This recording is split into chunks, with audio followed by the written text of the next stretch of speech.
তো hey guys, আজকে Sunday, তো অনেক দিনের পরে ডিউটি থেকে ছুটি পেলাম, মর্নিং ডিউটি করে।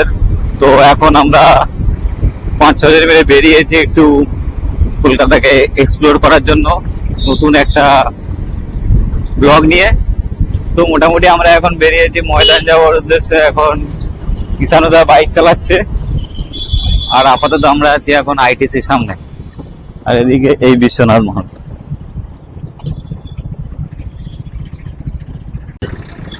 তো আপাতত আমরা সায়েন্স সিটি মোড়ে, দেখতে পাচ্ছ সেই অ্যাটমসফিয়ার বিল্ডিং, কলকাতার সব থেকে সুন্দর বিল্ডিং। তো এখান থেকে এখন আমরা যাচ্ছি রুবির কাছে, ওখানে আমাদের জন্য সুমনদা আর আবুদা দাঁড়িয়েছিল। আমরা একটু হাফ পথ গিয়ে দেখি ওরা দুজন দাঁড়িয়ে দাঁড়িয়ে বিস্কিট খাচ্ছে, কারণ ওরা সকালবেলা ডিউটি করে এসেছিলো, ওরা কিছু খায়নি।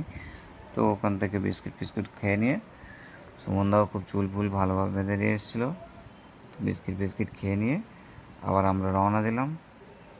গাইস, মোটামুটি আমরা বেরিয়ে গেছি, আপাতত আমরা আছি ভিআইপি স্টেশনের কাছে। আবার একটা সিগন্যাল,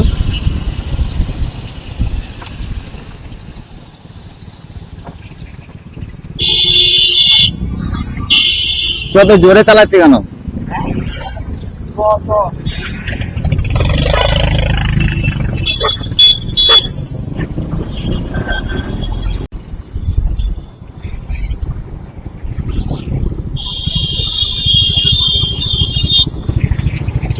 কত জোরে গাড়ি চালাচ্ছি না?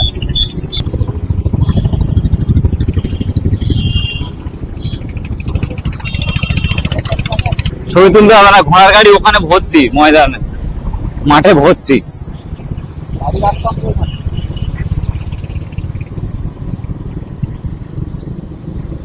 এখানকার রাস্তা কটা সেরা ভাই, রেড রোড গুলো, তাই না?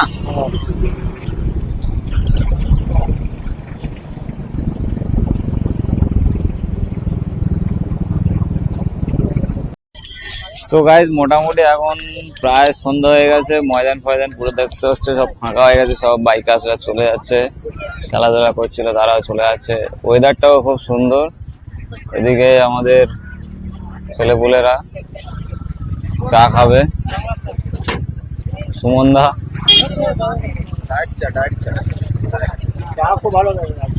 অন্ধকার হয়ে গেছে পুরো।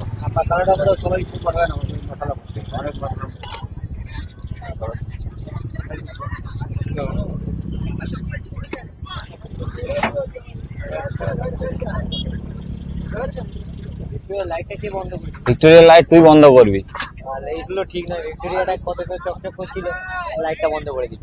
সুমনের কষ্ট দেখে বন্ধ করে দিল। ভিক্টোরিয়া লাইট বন্ধ করে দিয়েছে, সুমনদা কষ্ট পাচ্ছে। ভিক্টোরিয়া লাইট বন্ধ, জীবন যেখানে অন্ধকার লাইট জ্বালা বিলাস। আরো একটা ভালো ডায়লগ দাও দাও। জীবন যেখানে অন্ধকার লাইট জ্বালা বিলাস। কলকাতার মধ্যে যদি এটা পাহাড় হতো কেমন লাগতো বল?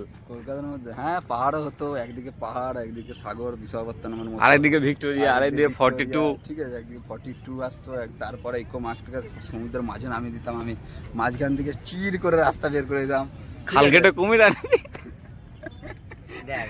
এই যে তুমি আজ কয়েক বছর পরে ময়দান এলে তোমার কেমন লাগছে বলো? আর কোনো ফিলিংস নেই। ফিলিংস কোথায় গেছে? ফিলিংস অন্য জায়গায় ঘুরতে গেছে। বিশ্বনাথে কেমন লাগছে বল? সব কিছু ভালোই লাগছিল, কিন্তু ভিক্টোরিয়া লাইটটা জ্বলছিল, তো লাইটটা বন্ধ করে দেওয়া হলো। লাইটটা বন্ধ করতে আমি একজনকে জিজ্ঞেস করলাম, বললাম লাইটটা কেন বন্ধ হয়েছে? প্রথমে সে আমাকে বললো যে সুমনের কষ্টের জন্য নাকি লাইটটা বন্ধ করে দিয়েছে। আমি সেটা কিরকম করে? বলছে সুমনের তো জীবন অন্ধকার, তাহলে সেখানে লাইট জ্বালা বিলাসী, সুমনের জন্য সবাইকে স্যাক্রিফাইস করতে। আমরা হ্যাঁ ভাই আমার, তাই সবাইকে স্যাক্রিফাইস করবো। শোন বল। আমার তো কিছু বলার নেই। এই যে ময়দানটায় যে প্রধানমন্ত্রী হলো, নতুন প্রধানমন্ত্রী না মুখ্যমন্ত্রী, নতুন মুখ্যমন্ত্রী যে হলো, এখানে লাইট ফাইট তো দেওয়ার তো ব্যবস্থা করতে পারে। আচ্ছা ঠিক আছে। এই যে অল্প বয়সী ছেলে মেয়েগুলো যে এখানে এসে অন্ধকারে যে বসে আছে, কুকর্ম কাজ কেন হবে না? রাত্রেবেলাতেই বেরোয়, বেরোয় না, কুকর্ম কাজ কেন হবে না? এই অন্ধকারের জন্যই তো কুকর্ম কাজগুলো হয়। কর্ম কাজ করা নিষেধ। কুকর্ম কাজ আবার কেউ এসে ধরে ফেললে তখন খুব অন্যায়। এবার আবুদা বলো। ফিলিংস সেরা, সুমনের রিকোয়েস্টে আলো জ্বললে আরো ভালো লাগবে। ব্যাস।